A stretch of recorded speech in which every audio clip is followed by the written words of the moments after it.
ખેડૂતોના મુદ્દે સતત અવાજ ઉઠાવતા વિસાવદનના ધારાસભ્ય ગોપાલ ઇટાલિયાએ જે પ્રકારે વર્તમાન સમયમાં ખેડૂતોના મામલા સતત ઉજાગર કર્યા છે અને હવે ખેડૂતોને લઈને જ સરકારના કૃષિ મંત્રી જીતુ વાઘાણીએ એક મોટો ધડાકો કર્યો છે।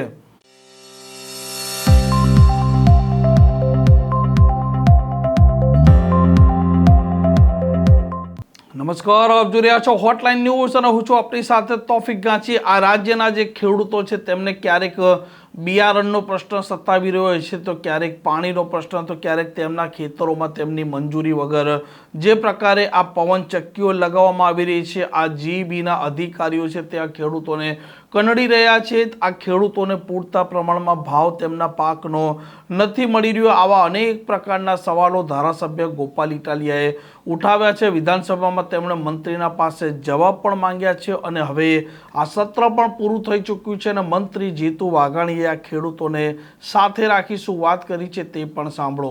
ભારતીય કિસાન સંઘ ખેડૂતો માટે અવિરતપણે કામ કરતું આવ્યું છે।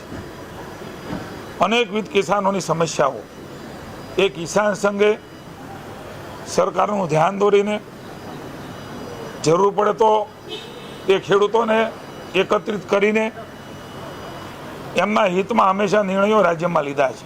આ ઇતિહાસ છે કે રાજ્યમાં કિસાન સંઘ દ્વારા જે મુદ્દા ઊભા કર્યા છે એ કિસાનોના હિતના નિર્ણયો લાંબા સમય સુધી એમને અનુકૂળ એ પ્રકારના નિર્ણયો કિસાન સંઘે કર્યા છે। કિસાન સંઘના માનનીય પ્રમુખશ્રી, મંત્રીશ્રી અને સમગ્ર એમની ટીમ, ભાઈ અજમલભાઈ, ભાઈ શ્રી આર કે પટેલને એમની ટીમ દ્વારા સતત રાજ્ય સરકાર દ્વારા ચર્ચાઓ થતી હોય છે। અગાઉ પણ એમના જે મુદ્દાઓ હતા એમની ચર્ચાઓ મેં કરી છે। રાજ્ય સરકાર દ્વારા જે કમિટી બની છે એ કમિટી દ્વારા એ હું હોઉં, માની ઋષિકેશભાઈ હોય, માની અર્જુનભાઈ હોય, એમની સાથે અગાઉ પણ બેઠકો કરી મેં કેટલાક મુદ્દા એ નક્કી પણ કર્યા હતા। માની મુખ્યમંત્રી શ્રી ભૂપેન્દ્રભાઈને પણ કિસાન સંઘ પણ અગાઉ મળેલું છે, અમે પણ મળેલા છીએ અને માનનીય મુખ્યમંત્રી ભૂપેન્દ્રભાઈના દિશા નિર્દેશથી એમના ખેડૂત માટેના મહત્વના નિર્ણયો એ રાજ્ય સરકારે કર્યા છે ને ભવિષ્યમાં પણ કરવા જઈ રહી છે। વડીલોપાર્જિત મિલકતનો જે હમણાં નિર્ણય કર્યો છે એ કિસાન સંઘની રજૂઆત હતી। વર્ષોથી અટવાયેલો પ્રશ્ન એ કિસાન સંઘે ઉપાડ્યો ને એને સ્ટેમ્પ ડ્યુટીમાંથી એના વારસદારોને મુક્તિનો નિર્ણય પણ એ રાજ્યની ભૂપેન્દ્રભાઈની ભાજપની સરકારે લીધો છે। માની ભૂપેન્દ્રભાઈએ પણ અગાઉ વાત કરેલી છે। કિસાન સંઘની પણ ડિમાન્ડ હતી કે સુજલામ સુફલામ યોજનાની અંદર, સૌની યોજનાની અંદર જે પ્રકારે તળાવો ભરીને હરિયાળી ક્રાંતિ લાવવાનું કામ મોદી સાહેબે કર્યું અને જે પ્રકારે ડિમાન્ડો આવી, પાણીની અવેલેબિલિટી જેટલી હોય છે એ પ્રમાણમાં ખેડૂતોના ચેક ડેમો, તળાવો, મોટા ડેમો એ પણ ભર્યા છે। ત્યારે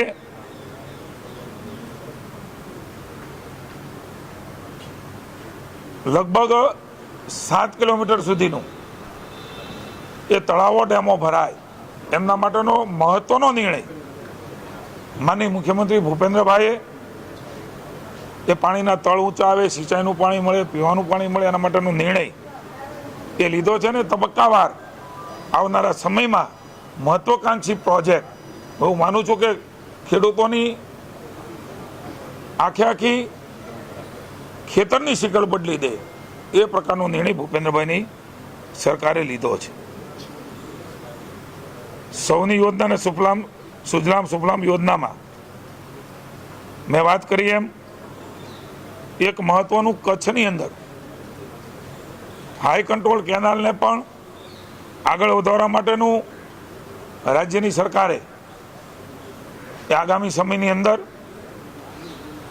ટેકનિકલ બધી બાબત સર્વે થયા પછી કિસાન સંઘની રજૂઆતના અનુસંધાને એમાં પણ રાજ્યની સરકાર એણે પોઝિટિવ રહીને નિર્ણય સાથોસાથ કરવા માટેનું પણ આગામી દિવસોમાં એ સહકાર આપીને નિર્ણય માટેની પ્રક્રિયામાં આગળ વધશે। ફુવારા અને ડ્રીપ પદ્ધતિ જેનાથી ખેડૂતોને પાણીની બચત થાય છે, ઓછા પાણીએ સારું ઉત્પાદન થાય છે. એનો બઢાવો આપવા માટે થઈને પણ એક રજૂઆત હતી. એ રજૂઆત પણ રાજ્યના મુખ્યમંત્રીએ સૈદ્ધાંતિક મંજૂરી પણ આપી છે. એમાં સબસિડી વધારવાની જે વાત હતી, એમાં સબસિડી પણ વધારવાનો નિર્ણય એ વિભાગો સાથે ચર્ચા કરીને આગામી સમયમાં એ રાજ્યની સરકાર કરવા જઈ રહી છે.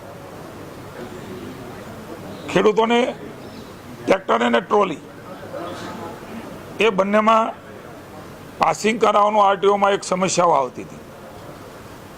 અમારી બેઠકમાં કિસાન સંઘની હારે બેઠકમાં નિર્ણય લીધો છે. ખેડૂતોના વિશાળ હિતમાં 5 વર્ષ સુધી એ પાસિંગ ન કરવું પડે, એમાંથી મુક્તિ મળે એ પ્રકારનો નિર્ણય. ખેડૂતો જે પ્રકારે ટોલી ચલાવે છે એ કોમર્શિયલ જે છે, કોમર્શિયલની જે બાબતો છે, કોમર્શિયલ તરીકે જે આરટીઓના નિયમો છે એ પ્રમાણેના નિયમો રહેશે. એ નિર્ણય પણ આવનારા સમયની અંદર રાજ્યની સરકાર એ કરવા જઈ રહી છે. ખેડૂતોને ડિમાન્ડ પણ રહી છે અને મુશ્કેલી પણ રહી છે, અમે સમજીએ છીએ. વીજ ટાવરના પ્રશ્નોનું કાયમી નિરાકરણ થાય,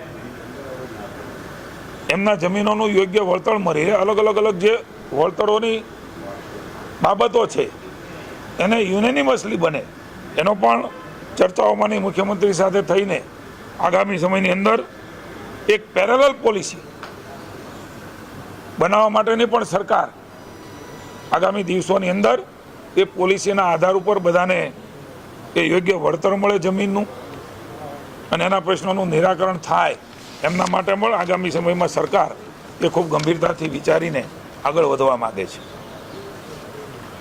1999થી ખાતર વિતરણની વ્યવસ્થાઓ એ બનેલી છે. સમય પ્રમાણે, માંગ પ્રમાણે અને જે સમસ્યા આવી રહી છે એ કિસાન સંઘે ધ્યાન દોર્યું છે. એમાં પોલિસી બનાવીને તકલીફ ન પડે વિતરણ વ્યવસ્થામાં અને બધાને ખાતર મળી રહે એના માટેનો પણ મહત્વનો નિર્ણય એ કૃષિ વિભાગ દ્વારા એક નવી પોલિસી બનાવીને એ નિર્ણય અમે આગામી દિવસોમાં કરવા જઈ રહ્યા છીએ. આ પ્રકારના સમાચાર માટે હોટલાઇન ન્યૂઝ ચેનલને લાઇક, શેર અને સબસ્ક્રાઇબ કરવાનું ભૂલતા નહીં. નમસ્કાર. આવા પ્રકારના વિડીયો તમને જોવા ગમતા હોય તો હોટલાઇન ન્યૂઝ ચેનલને લાઇક, શેર અને સબસ્ક્રાઇબ કરો.